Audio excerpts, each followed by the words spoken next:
And welcome to the BlueNote Fan Report. My name is Guy, the Hawaii Blues fan, and this is the only hockey variety show out there. And this show is by a fan, for the fan, and you have to know about you, the fan. That's absolutely right. Well, in season 3, episode 1, I had a wonderful interview and collaboration with my friend Nick from Windy City Hockey, where we interviewed Jamal Mayers of the St. Louis Blues and the Chicago Blackhawks. Yeah, but he got his ring, so you give him credit there. And we'll continue with those interviews. But before we do, I want to say a big thank you to this gentleman off camera, Brett, from St. Louis Blues Vintage. Is being my production assistant and sound man today. Please give a round of applause to Brett, and make sure you put in the hashtags on the video. Thanks, Brett. Brett, thanks so much, buddy. So let's get into today's interview. Today's interview is another player, former player, who knows about the rivalry with the Blues. Only he knows about the rivalry with the Detroit Red Wings. This player was drafted the same year as Grant Fuhrer and Daryl Howardchuk, though in a much later round. Played 7 or 8 years with the Detroit Red Wings before he was traded to the St. Louis Blues. That's right. My guest is none other than Rick Zombo. Rick was an absolute beast on the ice. While he was playing with Detroit, he put Brett Hull into the boards after Brett scored the goal. We'll talk to him about that. And then he was part of the Here Comes Shovel Day! Here comes Shovel Day! He'll be thrown out of the game! Shovel Day! Now Joseph gets it. Fight. That's right. Rick Zombo was part of that. So I want you all to give a great big Hawaii Blues fan welcome to my friend and your friend, Mr. Rick Zombo.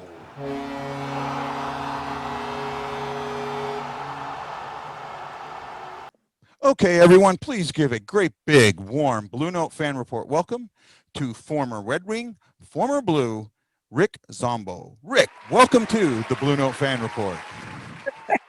Thank you. I'm glad my family's surrounding this with the applause. That's nice. No, see, I've got a studio audience here, and they're all excited. Put another 1,500 fans in there to make it sound good. Yeah. Thank you. Well, Rick, first of all, I got to thank you for joining us. I know you're a busy man. You're coaching Lindenwood College Division I. You've had a lot of success there. We'll start off this way. Where you're from and how you got into hockey? I'm from a northwest suburb of Chicago, Illinois, Des Plaines. So to reference proximity, I'm about 12 miles from O'Hare Airport. And I played all sports, as my older brother and younger brother did. Depending on the season, we're always down at the neighborhood park emulating the pro players, whether it be football, soccer, baseball, basketball. All the sports bored me. And because I was a very aggressive child, not only in grade school, but middle school, hockey was the perfect sport for me. That's great. Were you a Blackhawks fan growing up? Of course. Yeah. And when you grow up in Chicago, the only discrepancy is if you're a North Sider, South Sider, and that relates to baseball. So I was a North Sider. Oh, so you're a Cubs fan too? You know sports. Yep. I spent 5 years in Great Lakes, Illinois. When I was active duty Navy, I was stationed up there 3 different times. So I do know the area, actually. So I could tell you that. So I grew up in the suburbs, but in 5th grade, I was able to take public transit into the city, and we'd all get there. Me and my neighborhood buddies, for front row bleachers for the Cubs. Yep. So that 5th, 6th, 7th, probably 5 years in a row, which is a big deal. Opening day, Wrigley Field, big deal. Bleach, yeah. I actually got I got to re-enlist before a Cardinals Cubs game on the upper deck of Wrigley Field. So that was really cool part of my life. That was the first time my parents got to see me re-enlist too. So that was fun. Thank you. So Yeah. you played hockey and you played in the United States Hockey League. You were drafted, and I know I'm going to screw the year up. I want to say it was 1983. To the NHL or the USHL? NHL. So it was 83. 83. Yes. And you had a very interesting draft class. You were drafted in the same class as Grant Fuhr and Dale Howardchuk and a few other Hall of Famers there. And you got drafted by the Detroit Red Wings.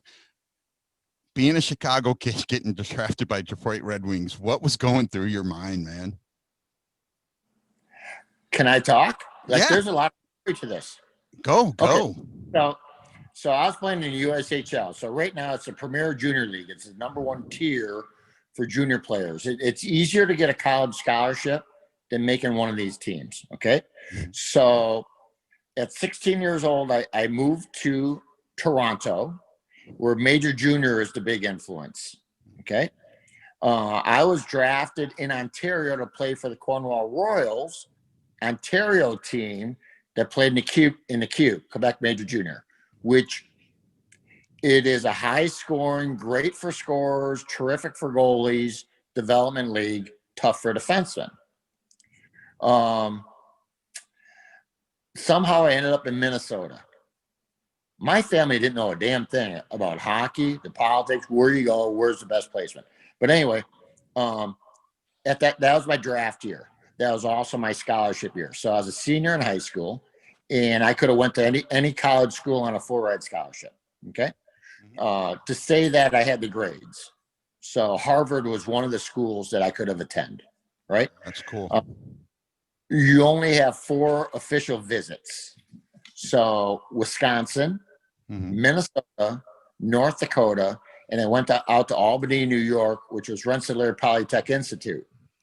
Tough to say, but I was smart enough to go there. Okay. Very nice. All 4 of those were like amazing hockey programs. So I narrowed it down to Minnesota and North Dakota. I would have been the first player outside of a Minnesota zip code and born city to play for the Gophers. At that time, my NHL draft year, the Minnesota North Stars had 5 second-round picks. So my senior in high school, I had a lot of hockey communication with a lot of people, and the amount of carte blanche that I had in Minnesota is tough to fathom. Make sense? Yes, sir. I wasn't drafted by the Minnesota North Stars. not 5 picks in the second. Yeah. It turned out to be Detroit in the 8th. So my tongue-in-cheek is, I was drafted and I'm proud of it. But my tongue-in-cheek is I was the first pick after they broke for lunch. So I didn't know Detroit was coming. Yeah. So, I mean, it's great. Well, now, so you ended up going to college and you chose North Dakota, if I remember right. That's correct. And you have a championship from North Dakota. Yeah. So my freshman year, we won a national title. 6 of our incoming freshmen were all NHL draft picks. Nobody, and even now, you go to North Dakota to be an NHL player. Yeah. So rarely are players spending the 4-year tenure of getting a bachelor degree. My sophomore year at North Dakota, we ended up hosting, and we lost out in the quarterfinals to Wisconsin in overtime. In my junior year, which I was the captain of the University of North Dakota's hockey program, we lost in our first game of the Frozen Four in double overtime and ended up winning the consolation game, which is 3rd place, which is, it's not a national title. No, but and then I signed won the last game of the season. So correct. I signed pro after my junior year. So you went to Adirondack, if I remember correctly. Yeah, that was a minor league program for Detroit Red Wings. Yep. So you spent about a year there, and then you were called up by Detroit. Do you remember your first game? Your experience of your first game? I do, only because so my first year pro, I only played one game up, and that game was in St. Louis. And old time hockey friend of our family in Chicago was transplanted to St. Louis, VHS the game, and sent it home to my family. Oh, So that's came up. In my second year, I played 14 games up. My second year in Adirondack, we won the Calder Cup. So the Calder Cup is a championship for the American Hockey League. yes. And what Detroit was doing is a building year. So they were building all their young horses in Adirondack and started sending veterans down to teach us the tradition of Detroit, teach us the tradition of the NHL and how to win. And so we won Stanley Cup, or we won Calder Cup my sophomore year. Wow, Adirondack. that's cool, man. So All of us young guns, prospects, all played in Detroit the following year. and that would have been 85 or 86? Both. Both 85, 86. Yeah.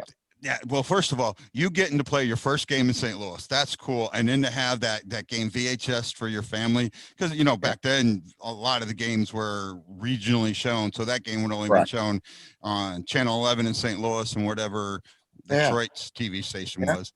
So that's really, wow, man. So that threw me for a loop a little bit to think about having your first game in the arena. Well, the thing, so as a hockey player, and when you grow up, you have aspirations or dreams to be like the guys in the NHL, the guys that you want. It's such a long shot, but you have to enjoy the journey. You have to enjoy the ride. So to me, that first game wasn't so much, ooh, I made it, look at me. It's played well enough for another shift. And it's funny how that first game staged my whole career. I mean, I think I'm around 700 games. Every game I had to prove to get another shift. Yeah. That's why I love players like you. And unfortunately, I got to see you play a couple of times in St. Louis. When your tenure in St. Louis, I was active duty stationed in Chicago, or stationed in Japan. So I didn't get to see, and games were hardly on over there on the Armed Forces Network. They showed them here and there. But that style of play is what made you such a fan favorite in Detroit. And before we came on, we talked a little bit about this. You're playing St. Louis. You're in Detroit. You have made your reputation as, I'm going to make you hate playing me. And that's great. Oates and Hull are coming down the center. Oates makes a great pass, gets Hull out in the open. He scores a goal. You're on the left wing. Yeah, left wing. And right after he scores the goal, you don't stop skating. You plant him right into the boards. Do you remember that? I do. And Guy, we talked about that. Yeah. When you're playing in the NHL, intimidation was a big part of the game in the 80s, late 70s, 80s, kind of early 90s. Okay. The Norris division, there was no love for anybody. Okay. So being in Detroit, to say that you have a rivalry with Chicago, you have the same rivalry with St. Louis, the same with Toronto. Okay. The same with Minnesota. It's all the same. And because you play them 8 regular season games, you're going to play them in one of the rounds of the series, if not 2. And then you probably have 4 exhibition games. You know them inside and out, and you don't sugarcoat it. It just builds and it builds. Okay. Back then, general managers had a hard time scheduling home and homes. Who wanted to take on your opponent at home first, or was it more advantageous to pick them up on the backside? Right? Yeah. So what you're talking about, I was in Detroit, and Hully did score. I think he got 78 that year. My assignment and my forte, primarily my whole career, was to play against the opponent's top line. So I was on the ice with Holly and Adam a lot. The amount of fan mail from St. Louis that was sent to the locker room in Detroit was entertaining, vicious, vile.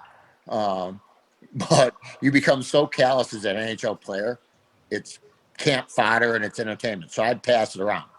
Then I get traded to St. Louis, and I know that some of that mail is coming right out of the front office in St. Louis. So it made it even more enticing. But so yes, I checked him after he scored. It wasn't a hard check. Surprised him. But it's more or less, that's your one mulligan, not happening again. Yeah. He was off balance, went hard. Yeah. Go ahead. I on the video that I seen, he stares back at you, and it's like a death stare. It's like, okay, kid, you've had it. Back off. Yeah, Hully can't give you a death stare. The only death stare is the goalie, and when you took a minus and the coach gave you a death stare. Hully he couldn't back up a death stare.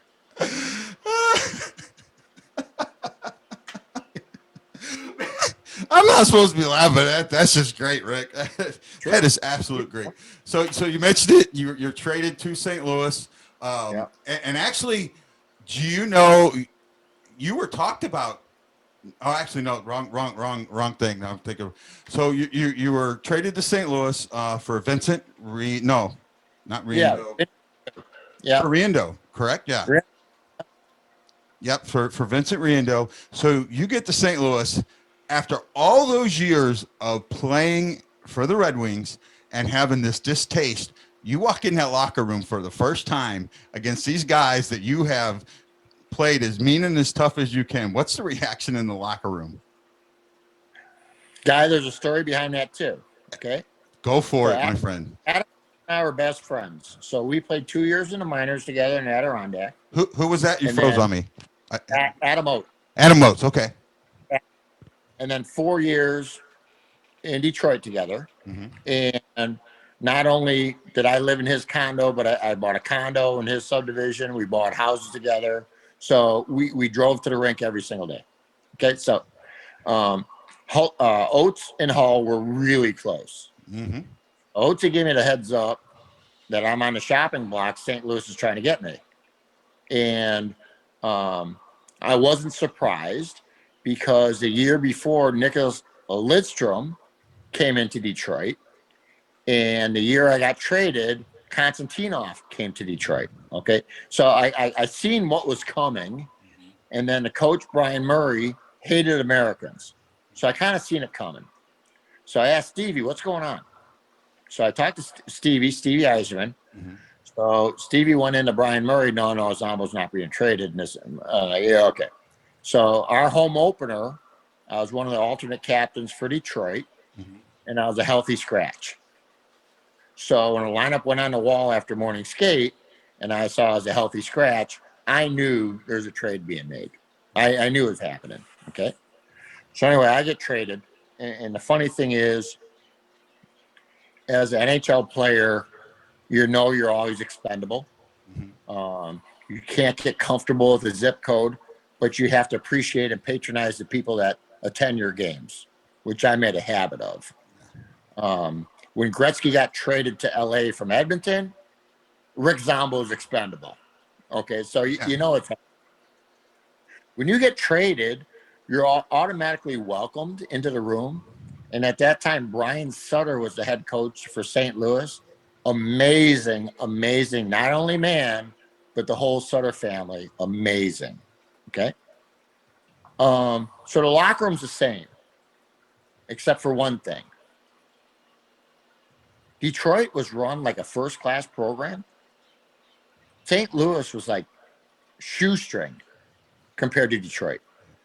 Cheap, overrun, beaten down. And then the other obvious is that I'm going from a captain like Steve Eisman to now a personality like Brett Hall. It's like night and day difference. It is 100% different. But teammates are teammates, and hockey players are hockey players. And we had an unbelievable close team, unbelievable team in St. Louis. Oh, I got to watch. I got to watch some of those games live. Actually, the 91-92 season, I got to see the first 4 home games. So that was just before you came. But yeah, so and I remember how they played. And actually, you might have been there. Yeah, actually, you were. The first game, the strike shortened season that you guys played in Chicago. 94. Was that 94? 94, 95. The game was in 95. The first game that you played, the 94-95 season, the first game that you played in the United Center, I was 2 rows behind the bench. You know, you could have bought second balcony and moved down for that. Because you could, when that United Center opened, you could have had an archery practice and not worry about hurting anybody. Yeah, there were some open seats. I remember that. Great seats. I'm going to go back to, so my trade. So I got traded for Vinny Randall.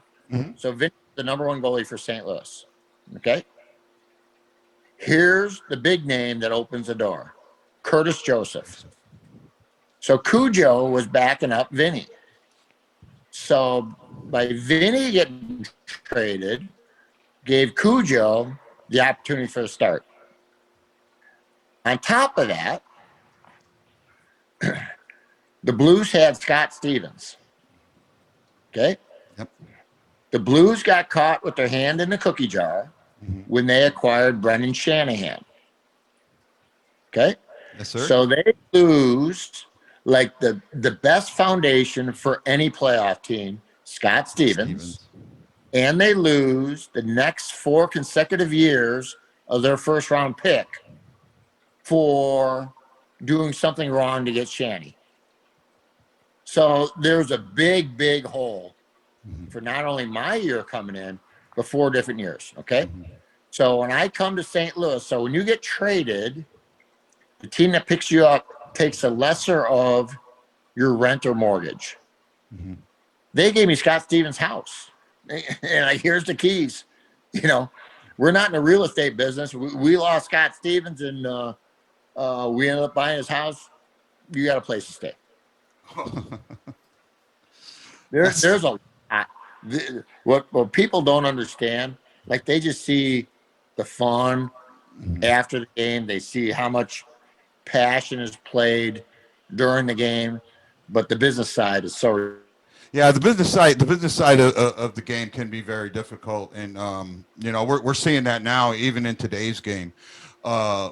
You know, today when we're filming this, you know, Alexander Steen had to retire today due to injuries and lose, you know, in his career. That's kind of a, you know, great player there. So while you're in St. Louis, you were part of probably, to me, one of the greatest openings of any game that I can imagine. I've watched it so many times.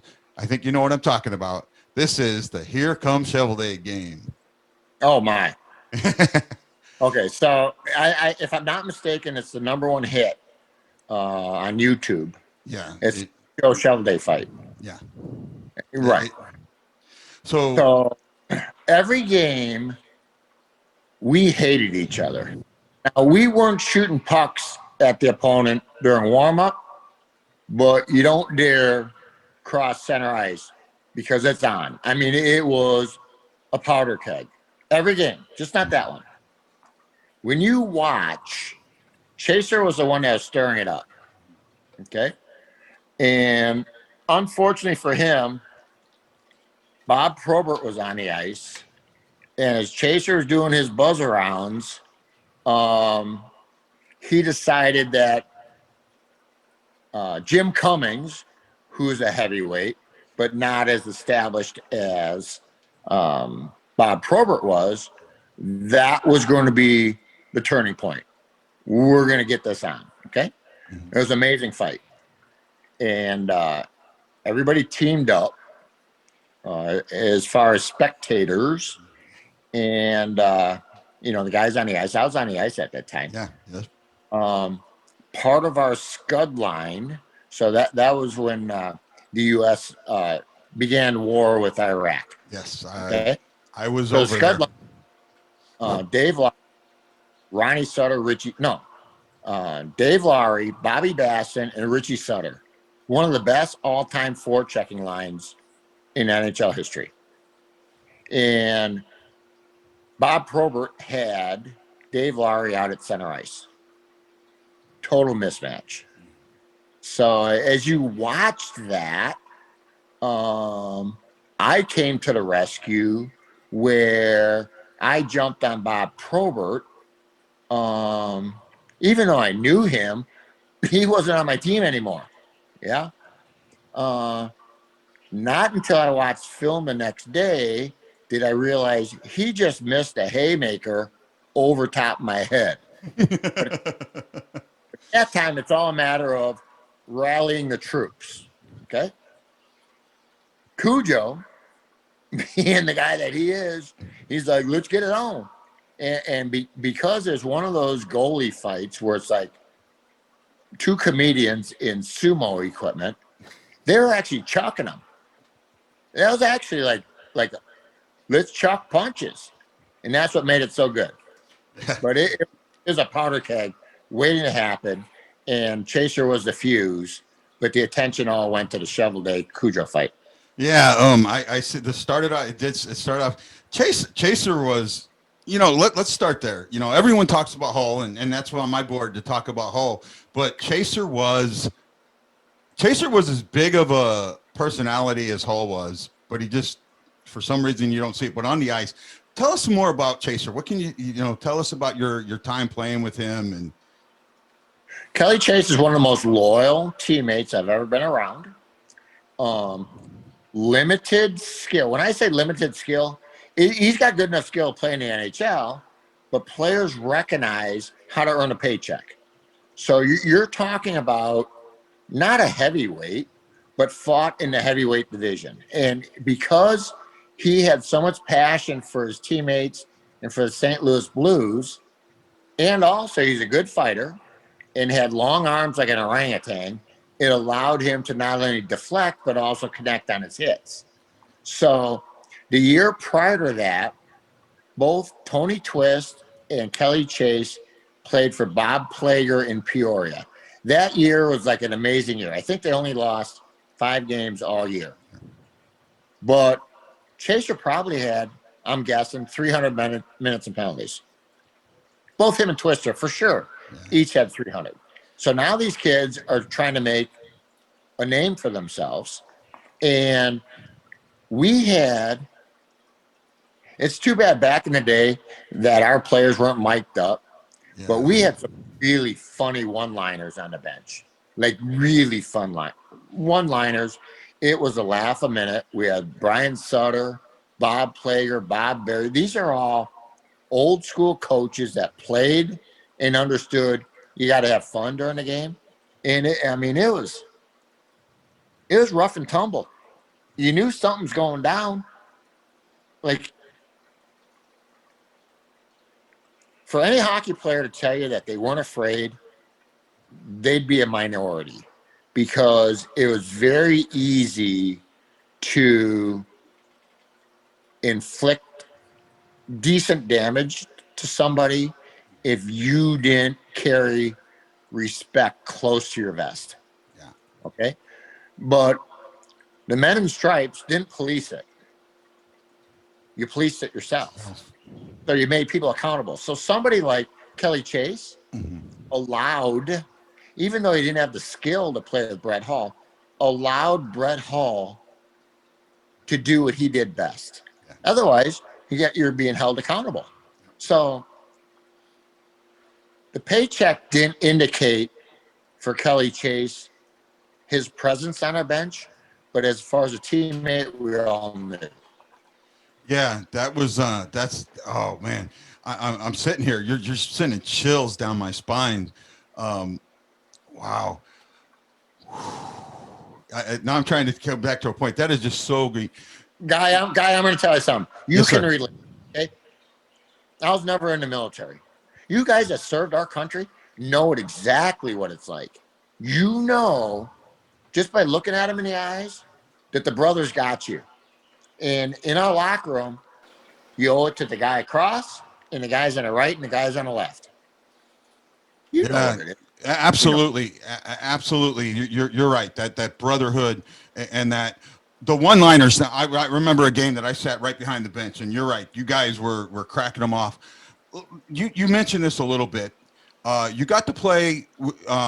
Adam Oates was traded to St. Louis for St. Louis legend Bernie Federko. So you Yeah. got to play with him for a year.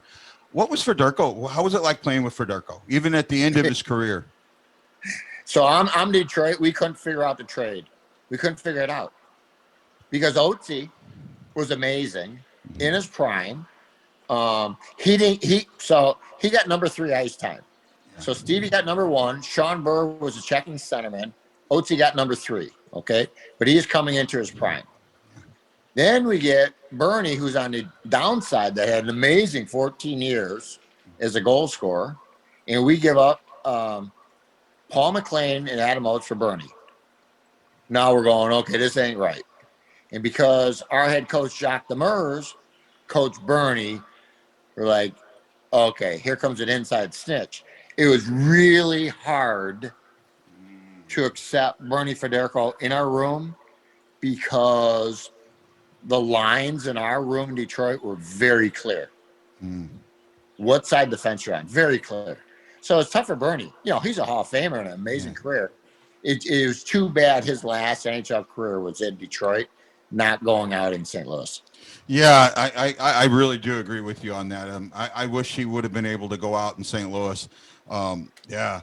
So I learned something about you doing my research, and this is not hockey related, but I think it's so cool. You're an artist, and you have a comic book to your credit from the video game City of Heroes. Can you tell us a little bit about how that came about? Yeah, and I don't mean to offend you, but I'm going to correct you. Oh, okay. Yes. So yes, I'm an artist.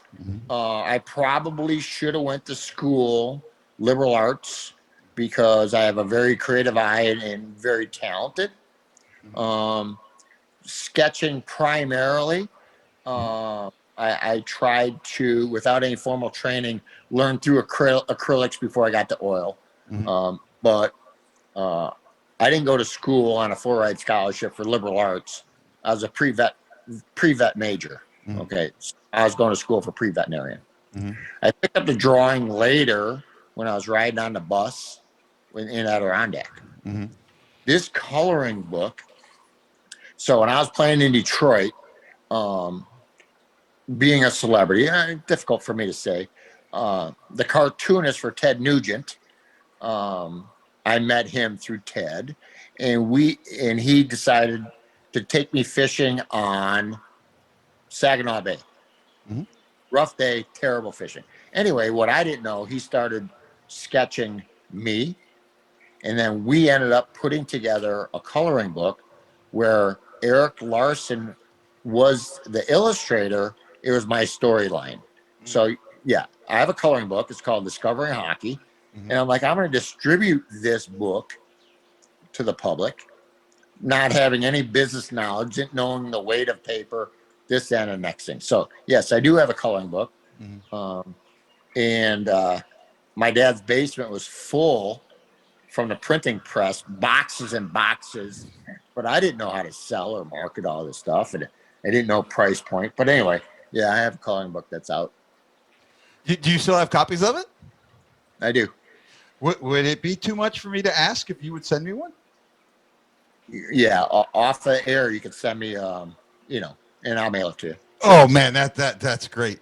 Oh, well, so I want to talk a little bit about your current career in St. Louis. You also started something called the Hockey Performance Center. Can you tell us something about that? Yeah, so I was trying real hard in my NHL career to not be a dumb jock. But communicating with people and being around kids was my passion, my juice, and I enjoyed it. So as much as I tried to stay away from being a dumb jock, coaching kids was very important to me, and doing lessons, doing camps, doing clinics. When you're marketable, and when I say marketable, NHL players still playing. Back in the day, I was running camps because I wasn't making the salaries that were being made then. Yeah. And it allowed me an opportunity to give back and be privileged that I was successful on the opportunity. Okay. Yes, sir. In St. Louis, supplemental training started to become really big. So Bryce Salvador, Barrett Jackman, and Jamal Mayers all opened a training institute, a supplemental training institute. No ice, gym shoes is amazing. It's called Hockey Academy of St. Louis. Amazing. I came in on the second year as the development coach, and we really started building that program. It was a very difficult time to sell no ice. That was our only. Now that big influence now is skill training, supplemental coaches. NHL players have an entourage of assistants other than their team. Yeah. We're way ahead of the day. Okay. We even went into white boxing a facility, building an ice rink, a small size rink, 65 by 100, small area games. We're way ahead of the curve. Okay. So there's a lot of money that was out, but because we're ahead of the term or the years, we didn't develop traction. HPC Hockey Performance Center happened a year prior when all of our training equipment went into storage. That ended up down in South County. We actually had, it was 80 by 180 foot square rink, which wasn't regulation size. It was perfect for practice and training in young children. So yeah, HPC started down in South County, which I was the director. Is it still there? HPC is not. I think maybe Afton Hockey Association has access to the rink and the training stuff, but they don't have the expertise that I provided there. So just because you have the equipment doesn't mean that it's happening. Absolutely. And currently you're coaching Lindenwood College, Division I, right? And you've been very successful there. In the year of COVID, I know things are tough. How are you guys handling practices and things like that in this COVID? We're not going to get into political talk, but No. COVID sucks. I absolutely agree. I think it's a joke, but I'm employed at a university where you got to make certain liabilities covered and liberties and feelings are well taken care of. Okay. Yes, sir. And 13 years, my program at Lindenwood University, we're always in the top 5, not top 8 contention for national tournament. As an assistant coach, we won 2. As far as a repeat, we lost in double overtime. We've won 4 national tournaments. It's been 6 years since my last national tournament. These past 3 years, I've always had the number 1 team that should have won a national tournament. But what happens is American Collegiate Hockey Association has one and done. You got to win 4 in a row. So not only is it skill, it's timing and its opponents as far as seeds go. So this past year, if it was best of 7, I'd go, man, I'd mortgage my house. I'll take that bet. I've had amazing teams. A year prior to that, I would have taken that same bet. But come March, leading up to the national tournament, is when the league decided that they're going to follow suit with the NCAA and that our national tournament would be done. It's a tough pill to swallow. Oh, yeah. So you have college athletes that not only survive, but persevere and not only achieve a bachelor's degree, but also eligible as far as underclassmen and also continue the tradition of winning at Lindenwood University. It's tough to say you're done. So it's been hard. And then to start this fall, it hasn't changed, so we haven't played a game. My guys still practice, but it's like lipstick pig. We practice. Well, I've taken a lot of your time. I want to ask one more question before we end this, and I'd be remiss if I didn't. I got to ask, do you have a whole story that you can share? A whole story? Yes, sir. Guy, Holly was a soundbite. So Holly made it so easy for reporters. Okay, Holly was and still is extremely intelligent, and he knew how to work the media. And he wasn't wrong. Where when you interview most athletes, it's coined phrases. It's you can watch Major League in the Kevin Costner movie where they teach Yeah. meat. It's what it is, right? Holly actually gave him sound bites, and he was fact on. So, um,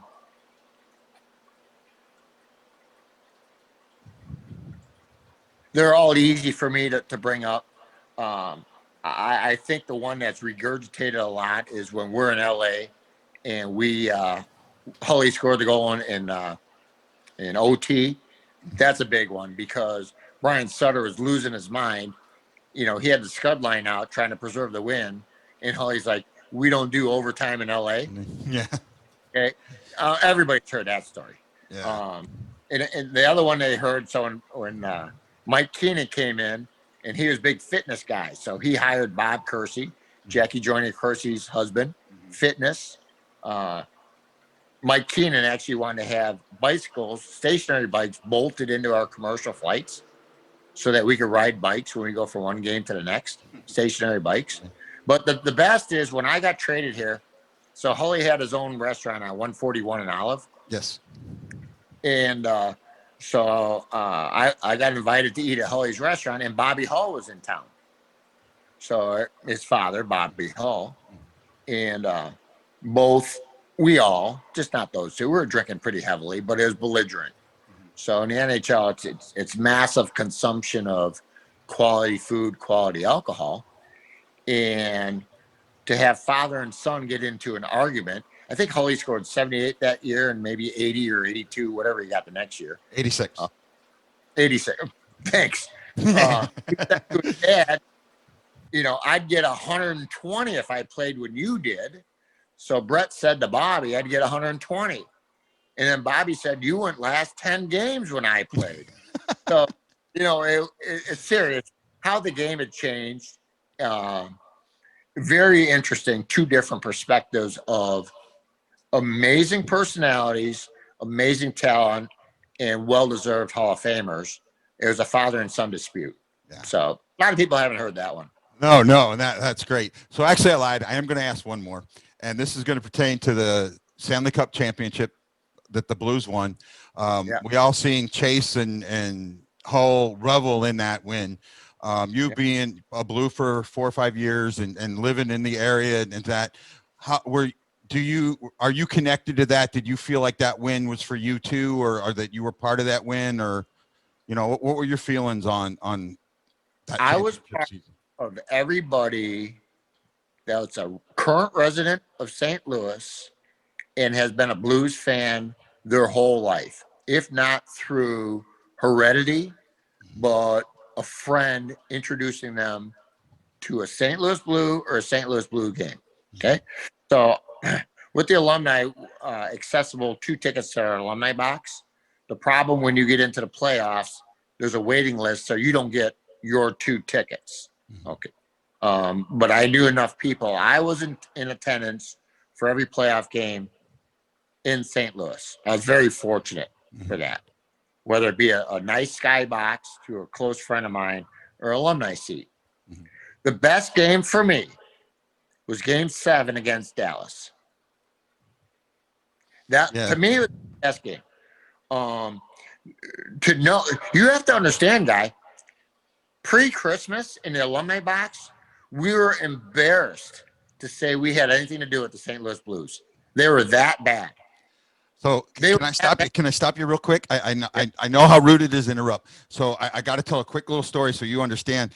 Yes. I turned 50 that year. Yep. My birthday was December 30th. I was at the Buffalo game, the Pittsburgh game, the Ranger game, the Islander game, and the Star Wars game against the Capitals. Take the fork out of your head? Say again? You take the fork out of your head? Oh man, it was. I was doing the show then. I had done it at the BlueNote down in Maryland Heights where I grew up. I'd done the show there, and I'd done it at Minter Arena. I was in disgust at the way they played, especially the Pittsburgh game. Disgusting. So what I was saying, you're hitting yourself in the forehead with a fork. It was tough to be seen there, right? Mm-hmm. Now they turn the corner. That goes to Coach Berube and a lucky call on Billington. Yeah. Lucky. That's a lucky. Who would have thought? Yeah. Right? So, yeah, I just hope he's not a flash in the pan, and I'm not going to – I know you're a coach, and that's probably something I would ask you offline and not online. I'm not going to put you on the spot. I have taken so much of your time, Rick. that's cool. All I can say is thank you so much for joining me on the Blue Note Fan Report. This has been – as you can see, my smile is not gone from my face since the moment we started talking. So, and I appreciate you taking this time out for me. So thank you so much for joining me on the Blue Note Fan Report. Bleed blue. People really don't realize there's depth to that. We all bleed blue. Yes. So thanks for your support. Anything to do? Yeah. Well, my tagline is, and I'm going to say it out. This is Guy, the Hawaii Blues fan, saying aloha, mahalo, and Coach Zombo. I know that I am bleeding blue with you, and I cannot wait till we get another chance to talk to you on the Blue Note Fan Report, because I think you've got tons of stories, and I can't wait to hear them all, whether it's online or offline. Anytime. Thanks, Guy. Thank you, sir. Aloha. Thank you. Man, I could not stop laughing. What wonderful stories Rick told. That's the personalities of the late 80s to early 90s. They were amazing, and if you were around that time and got to see them or hear them, it makes your heart leap. And what's really good about them doing these interviews and things like that is a generation that didn't get to see them play now can hear about what it was like there. And Rick really talked about the respect that went on in those days. They would beat the crap out of each other on the ice and then go have a drink and a beer afterwards. Well, guys, it was an absolute thrill for me to bring that to you. Thank you so much. I hope I have more interviews coming up for you here in the near future. And this is Guy, the Hawaii Blues fan, saying, what do you say, boys? Let's go Blues. Let's go Blues. Aloha, mahalo. Don't forget to like us and subscribe. And this is Guy, the Hawaii Blues fan, saying, I am bleeding blue with you, and I can't wait to see you on the next Blue Note Fan Report. Aloha.